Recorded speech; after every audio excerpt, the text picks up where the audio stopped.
Father Joseph Brown. Since the late 60s and early 70s, the Reverend Dr. Joseph Brown, S.J., has carved out a critical space in our country's educational landscape and public conversation. What he has done in his lectures and his writings and his thought-provoking commentary on some of the most profound issues such as socioeconomic and political issues, particularly those revolving around race and ethnicity and literacy and faith, has been nothing short of astounding. Our distinguished guest this afternoon is a most prolific scholar and public intellectual. He's also, as far as I'm concerned, one of the most courageous and engaged intellectuals in America. As his students affectionately call him, no matter their belief system or where they're situated in the world, Father Brown and his academic career began as an undergraduate in philosophy and letters at St. Louis University. And after graduating from with the highest honors, he went on to earn his master's in creative writing at Johns Hopkins University. Subsequent to that, he received a master's in African American Studies and a PhD in American Studies at Yale University.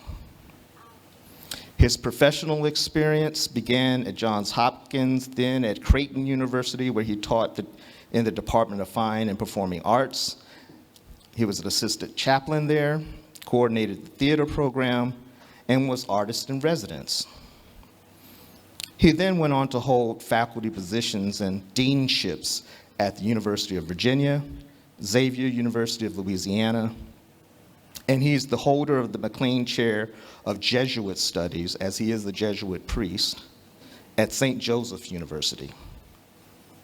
Since 1997, he has been the Director of Black American Studies and the Chair of Africana Studies at Southern Illinois University at Carbondale. As for Father Brown's publication record, it's nothing short of outstanding. He's a poet. One of his first books was Accidental Grace, 1986, A Retreat with Thea Bowman and Bede Abram, Leaning on the Lord, 1997, To Stand on the Rock, Meditations on a Black Catholic Identity, 1998. There are other books that he's written along the way and other very popular scholarly articles. Now I want to shift gears, because that was the academic introduction. And he said, "Go out and stand on the mount before the Lord. And behold, the Lord passed by, and a great and strong wind tore the mountains and broke in pieces the rocks before the Lord. But the Lord was not in the wind. And after the wind, an earthquake, but the Lord was not in the earthquake. And after the earthquake, a fire, but the Lord was not in the fire. And after the fire, the sound of a low whisper." 1 Kings 19, 11 through 12. And what would a program at historic Mobile County Training School be without a poem? This comes from the second sermon on the war plan by Gwendolyn Brooks. 1. This is the urgency: live, and have your blooming in the noise of the whirlwind. 2. Salve, savage in the spin, endorse the splendor splashes, stylize the flawed utility, prop the malign or failing light, but know the whirlwind is our commonwealth. Not the easy man who rides above them all, not the jumbo brigade, not the pet bird of poets, that sweetest sonnet, shall straddle the whirlwind, nevertheless live. 3. All about are cold places, all about are the pushmen and jeopardy theft, all about are the stormers and scramblers, but what must our season be, which starts from fear? Live and go out, define and medicate the whirlwind. 4. The time cracks into furious flower, lifts its face all unashamed, and sways in the wicked grace. Whose half-black hands assemble oranges and tom-tom hearted goes in bearings of oranges and boom. And there are bells for orphans, and red and shriek and sheen. The garbage man is dignified as a diplomat. Big Bessie's feet hurt like nobody's business, but she stands bigly under the unruly scrutiny, stands in the windweed. In the windweed, she is a citizen, and it's a moment of highest quality admirable. It is lonesome, yes, for we are the last of the loud. Nevertheless, live. Conduct your blooming in the noise and the whip of the whirlwind. Now, they say that intellectual theft is a high form of flattery. I mean, isn't that what Hurston did when she came to visit Cudjoe in Africa Town, right? But back when we thought she was plagiarizing from Emma Langdon Roche from Oakley, we didn't know that Barracoon was laying in the wait. Because in the black intellectual tradition, there's always that added layer of context. What is in the hip pocket, that context, that bunny in the briar patch, something the bunny doesn't reveal until he, she, they are in a tight and needed for a moment of survival. Joseph Brown would tell me in 1984 when I was his undergraduate student, make sure you give me credit, you little Negro. Well, now I get my chance. Ladies and gentlemen, may I present to you my teacher, my mentor, and my friend, Joseph Brown. Not that I tell people what to do.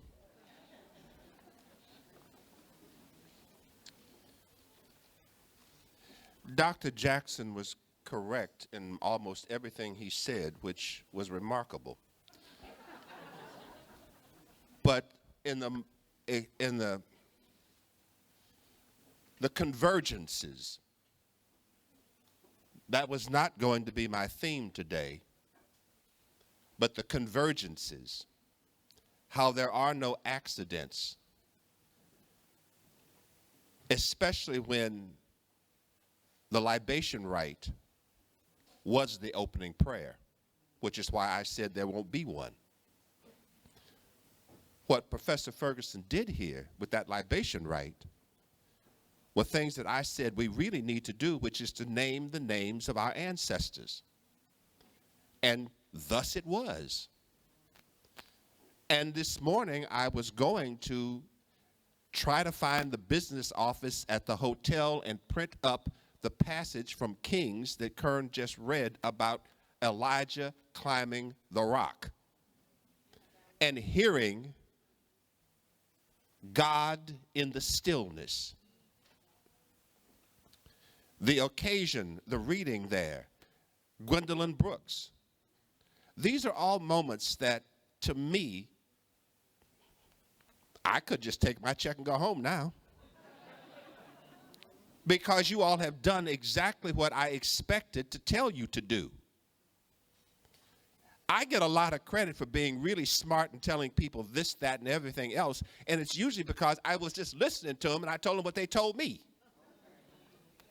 But here you are telling each other the true truth, as Thea Bowman would say. The spirit of the ancestors. I have been teaching this for 40 years. As I was talking with someone in the doorway before we got started, when people tell you that, well, they're dead, no. They're closer to us than when they were in the flesh. And part of what the libation rite does, and I want you all to help me with this, is to imagine the circle, the African circle, the Congo with a K cosmogram, otherwise known as the 4 moments of the sun. So draw the circle in your eyes and mind, or even on a piece of paper if you're so inclined. And there is the north and the south, and the way you're looking at it, the east and the west. And we do a libation to thank the living spirits for protecting and guarding us through the night. So there is a dawn libation. But we also do a libation at twilight, which is the west, to ask them to be there for us in the night hours, which would be the bottom of the circle.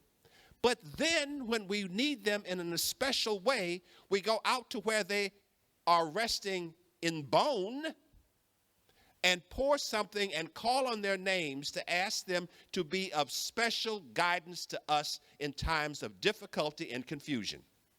That's what was happening here this morning. You all have been participating in that sacred circle of libation. There is another additional meaning to Ashe. It is the power to make things happen that exists in every created thing. Plants, trees, stones, shells, people. The old wise people who knew how to listen to the spirits could pick up something and tell you how this could be useful to you. We do that all the time, not knowing that that's part of our cultural inheritance, because there's certain lies that just have to stop. Even some of them that people in this room have gone through the change of. What do I mean? I'll tell you. The greatest tragedy of slavery was they brought these people over and they took away their culture. No, they didn't. They couldn't. And if there is any one great example, it is Africatown. The culture was never destroyed. But we don't understand. Dr. Jackson made this little comment about throwing shade. I've sometimes been called the whole forest. Phyllis Wheatley, 8 years old. By the time she's 12, she's writing better English than most of the clergy in Boston. By the time she's 17, she's published a book that got her freedom. She gets on a boat and goes off to England to let everybody know exactly what a good Christian she is and how she's so much better than the students at Harvard. She wrote poems about it. She's writing poems to George Washington saying, I want you to understand what liberation means because my freedom is something that is a personal issue for me, General Washington. There was no sense of a hierarchy that she was at the bottom. There's about 12 songs I could play this afternoon. But one of them that I really wanted to make sure we understood was, anybody ask you who you are, who you are, who you are? Anybody ask you who you are, you tell them you a child of God. Now, we got some people sitting right there. Not that I'm pointing at you, Miss Lord. No, Miss Wood, I wouldn't be pointing right at you.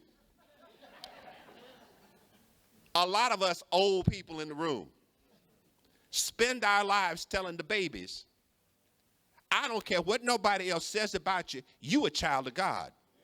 But the old people who, when they brought them over, enslavement, oppression, erased the bottom of that circle. They had no ground to stand on, just the water. And they couldn't go pour libations to their ancestors in the living spirits because they were no longer connected to the grave. But look at what they did. They made the circle whole, which is why we are here. The incredible charge, the obligation, the contract that you are honoring today is as sacred as the covenant of Exodus. It is a binding contract to understand that one of the greatest gifts they did was to recreate that circle that enslavement, colonialism, prejudice, and racism tried to erase. It never happened. Now, why would somebody want to be singing? Anybody ask you who you are, you tell them you're a child of God, because we all know what they were called.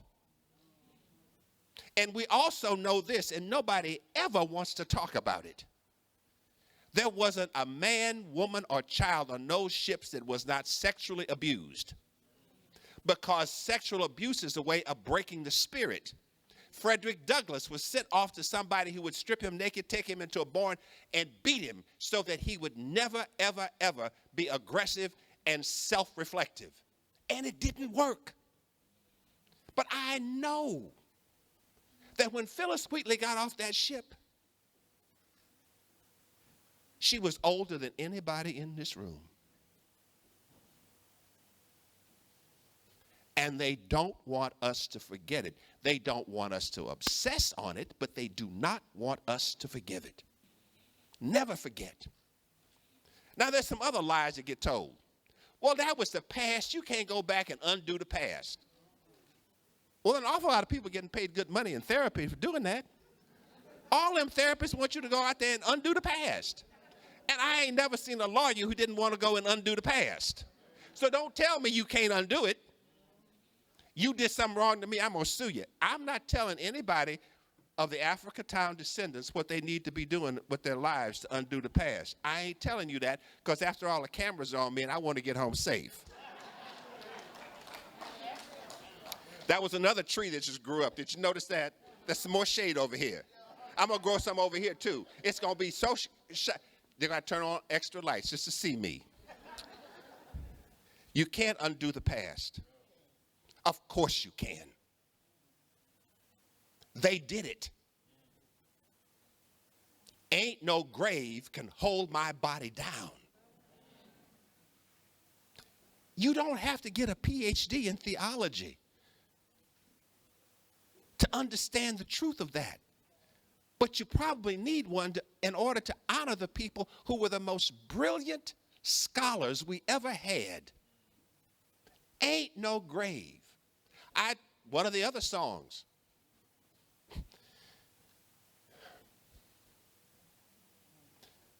I got shoes.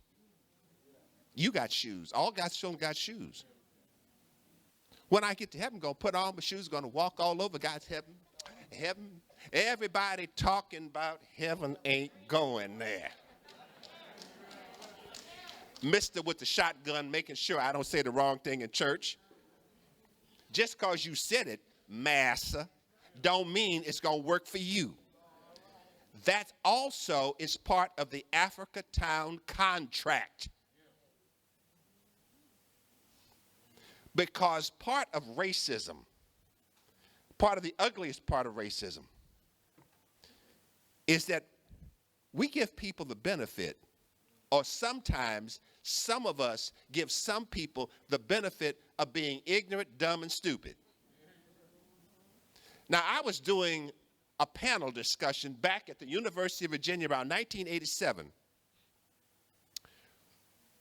when the first documentary on James Baldwin was produced, and it was premiered at the Virginia Festival of the Film, and I got to be on a panel discussion with some really big names. Barbara Christian, one of the great scholars off the West Coast, and the man who was first called Leroy Jones and turned into Amiri Baraka. I got pictures to prove it. I'm sitting there on the panel with him. We out in the hallway talking during the break, and I made some comment about the mayor of the city of New York at the time, Ed Koch, and I said, you know, how can anybody be so dumb? He said, stop right there. Yes, sir. What? Why are you going to say he's dumb? You know better than that. He knows exactly what he's doing. And I had to flash back on all sorts of things I had learned in school and not made the connection. Racism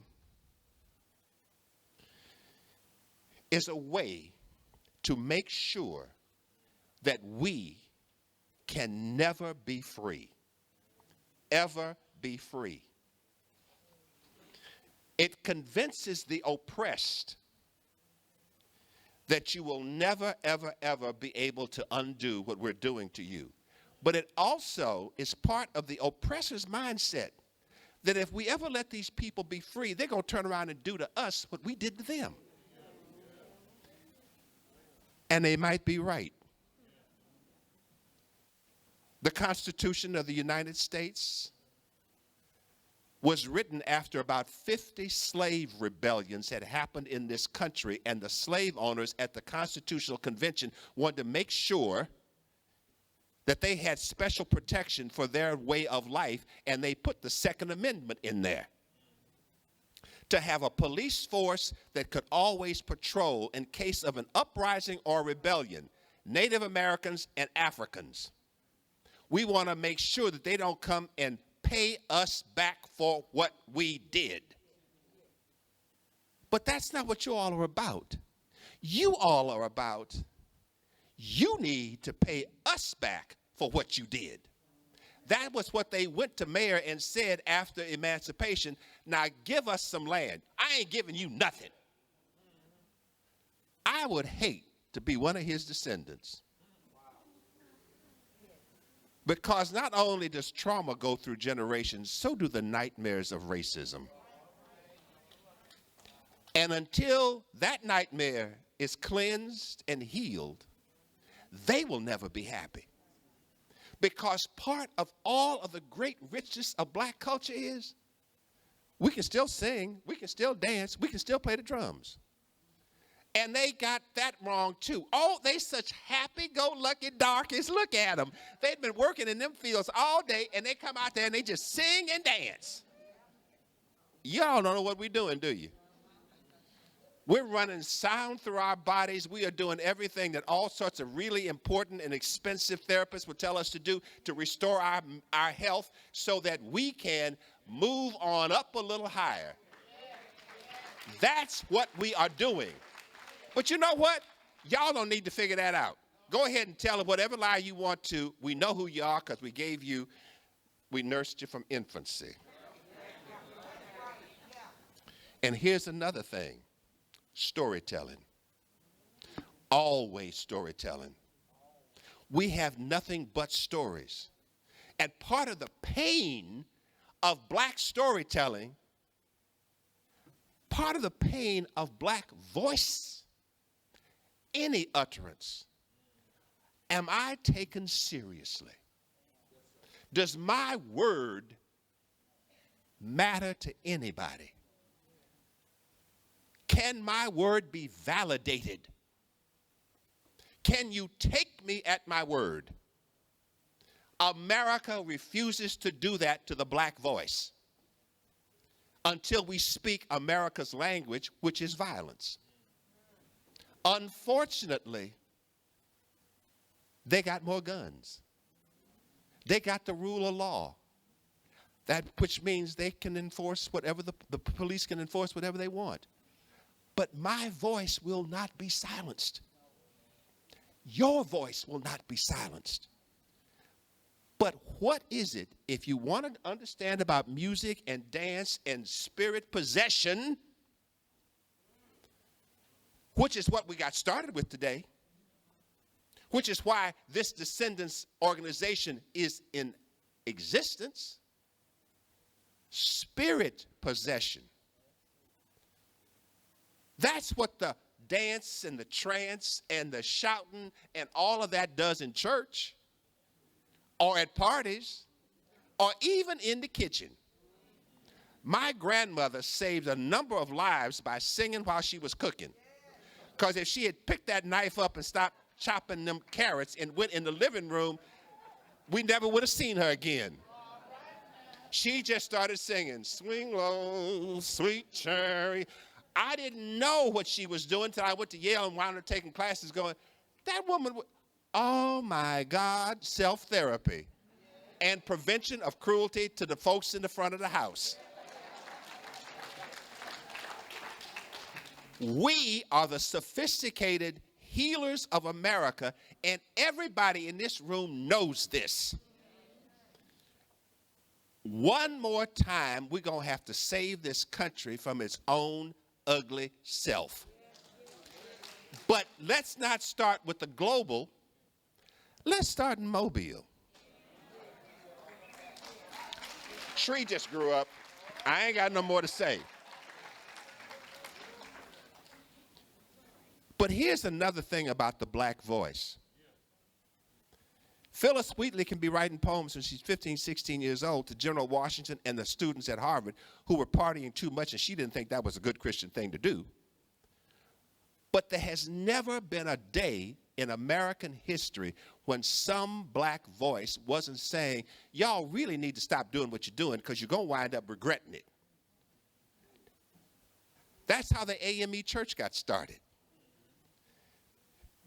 You've got David Walker writing his appeal to the colored citizens of the world, but he's actually writing in response to Thomas Jefferson, whose nightmare about, you know what, because of what we done to them, they're probably one of these days they're going to rise up and pay us back. And when that happens, he says in his book, when I consider that my God is just and being just takes no part in what we have done to them, Thomas Jefferson knew.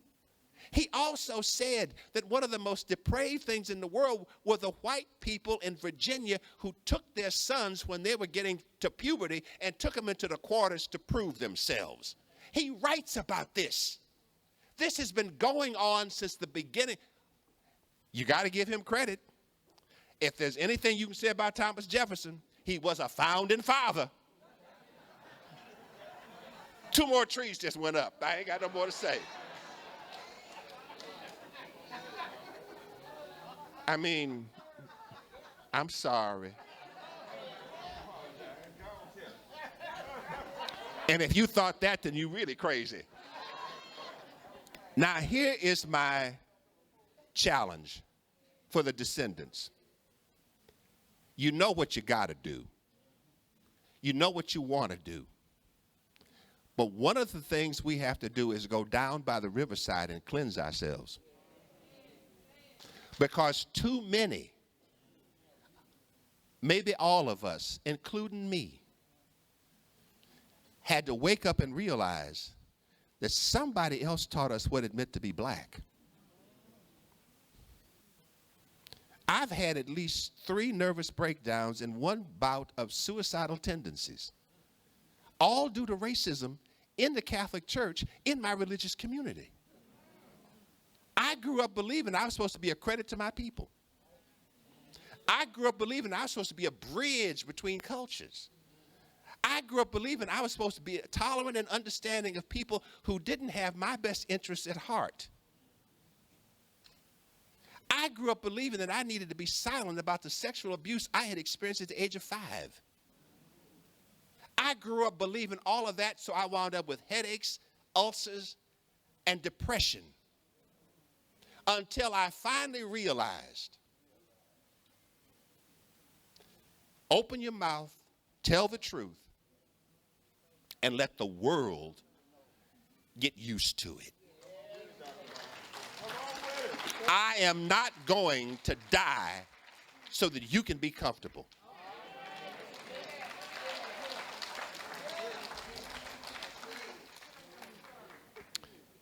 Now, how do we cleanse ourselves? By doing something incredibly important.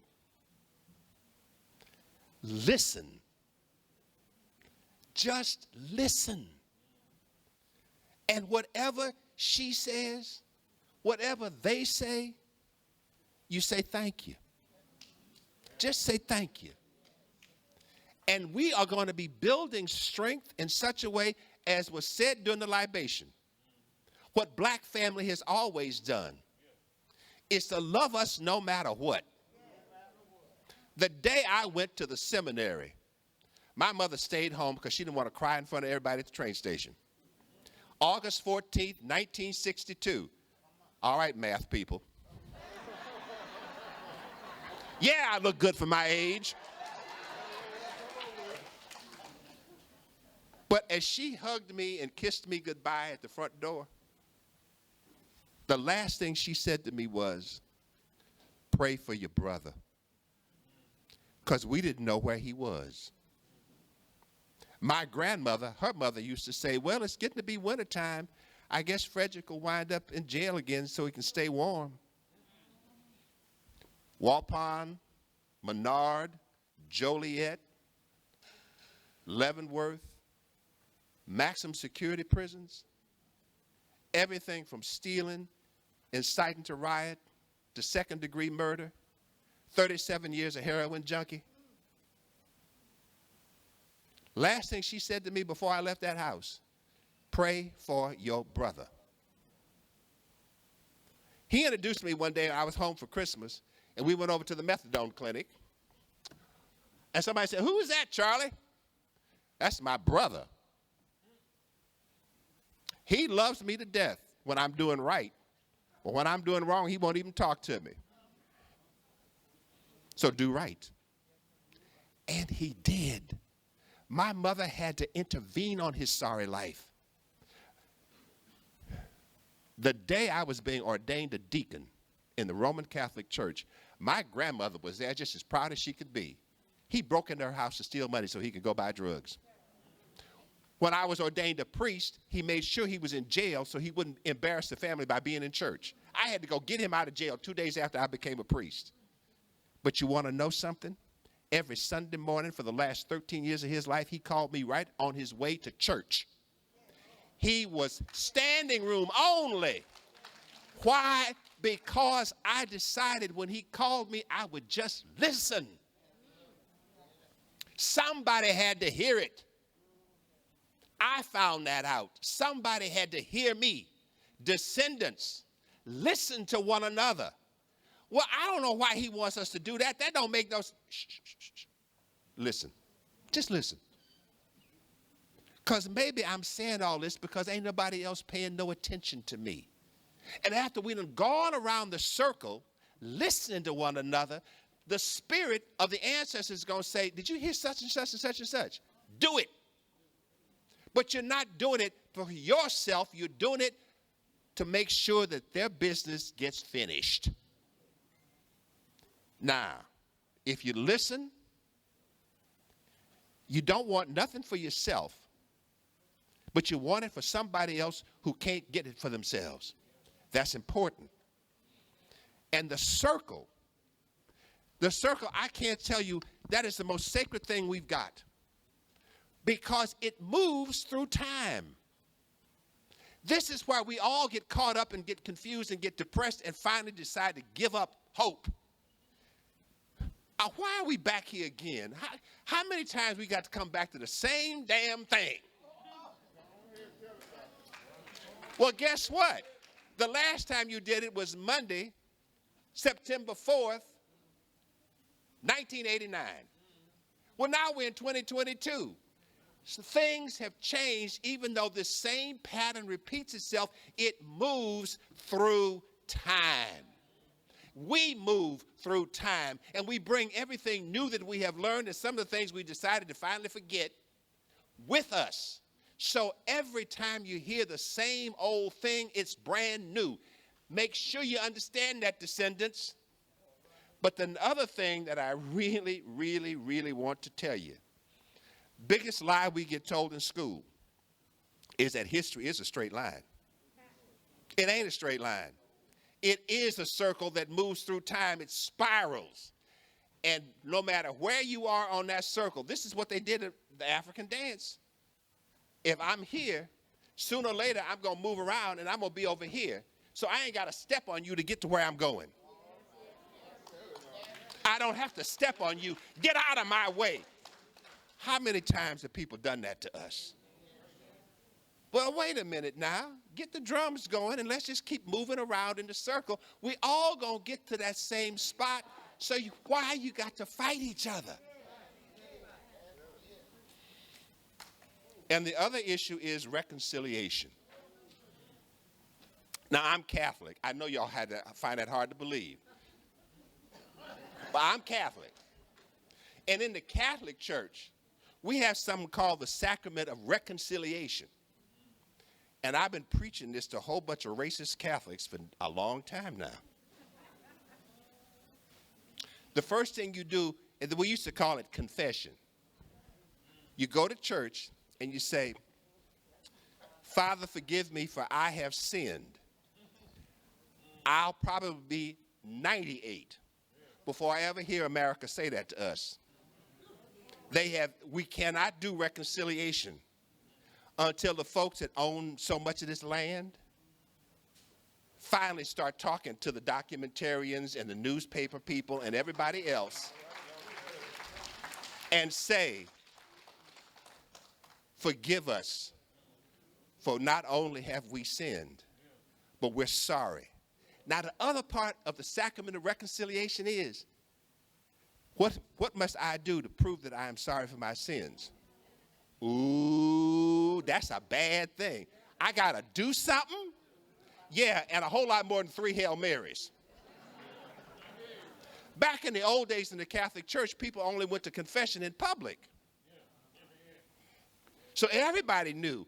Well, now with social media, everybody knows anyway. That ain't the point. The point is they used to have to stand out there and they'd have to strip themselves half naked, beat themselves with a rope, and then do something in public to make up for it.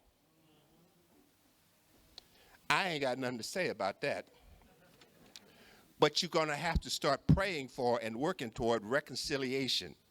Be ready to hear somebody say, forgive me, for we have sinned. And act like that's what you intend for them to do, because once you have done that, you've got to do what we priests do and say, God forgives you. Now do this to prove that you're serious. Other people call that reparations. I just call it reconciliation, and I don't know what I'm talking about. 5 more trees just grew up. That's all I got to say.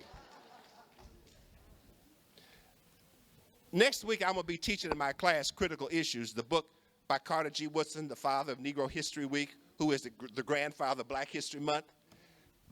His book, The Miseducation of the Negro. Everybody's miseducated. But we got the stories to correct it, which is exactly why everybody who knows we're coming for them with the truth is trying to erase it from the schools, erase it from the culture. But you just can't keep suppressing your nightmare, people. We know better, and we got a song for you. We do. There is a balm in Gilead to heal the sin-sick soul. Come here now. We can heal you, but you got to act like you're ready to be healed. That's what we need to be doing. Now, I've got to close down here now. I'm going to read a poem I wrote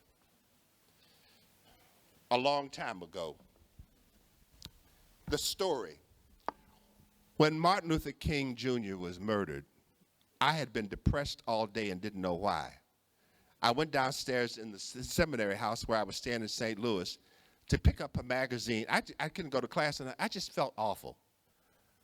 And I was standing there looking at magazines. In the next room, there was a TV was on.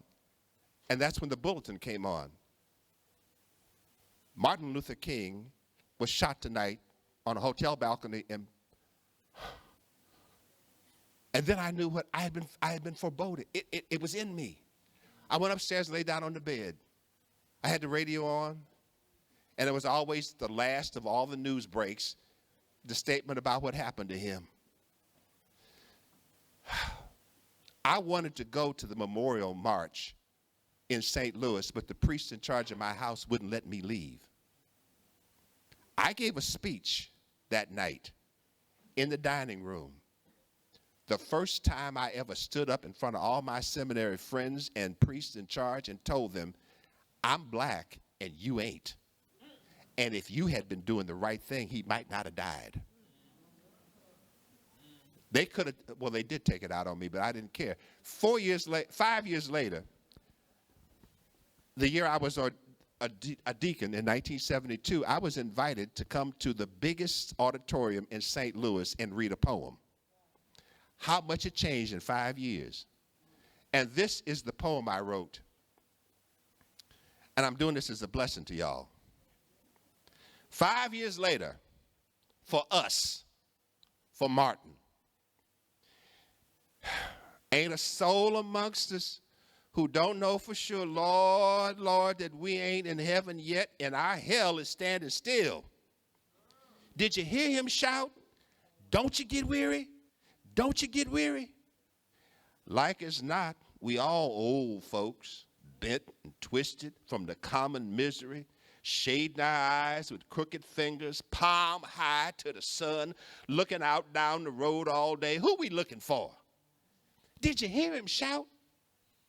Soon I will be done with the troubles of the world, with the troubles of the world. Did you hear him, children? Did you? So much time lost. Since I heard him shout, since I heard him sing, since I heard him pray, since he died at supper and they took him away from us. Some nights, dark and quiet, I get to nodding my head, thinking and listening once more to his big spirit-filled voice urging us on to victory. Then my hand starts tapping on my knee and my eyes jerk open, straining to see him up there on his mountain, pointing out the dream, pointing out so much time lost since I heard him shout. Sometimes the tears still come. Sometimes I catch myself looking out the window for a sign in the sky or something clear and certain. And what I see is that wagon pulled by them mules, and all of us, us, Lord, pushed down into grief where there are no words, stumbling after, hoping just to make it. So much time lost. My faith is slow rumbling like that wagon, and I'm tired. Lord, Lord, I'm tired of trying to hear him, trying to forget him. I'm tired of so much time lost, of quick pains in my hands and knees, tired of the shooting flashes in my head. Lord, Lord, we standing here, it seems, where he left us, looking out at Jordan, waiting for the signal to begin. Waiting for what? I heard him say, keep a moving on. I know I heard him say it. Is he crying like we are now over so much time lost? Our tears seem to make the Jordan swell its banks. Sometimes, don't you stop me? The weariness, don't you stop me. I heard him say it, Lord, Lord. I heard him shout, so much time lost. We still got today. Lord, do right, Jesus. Let us take the plunge. We ain't so broken yet that we can't move a mighty distance more. Shout it, children. Shout it. For him, make Jordan shrink and tremble and move a mighty distance more, like we heard him say. We still got today. Shout it, children. Shout it.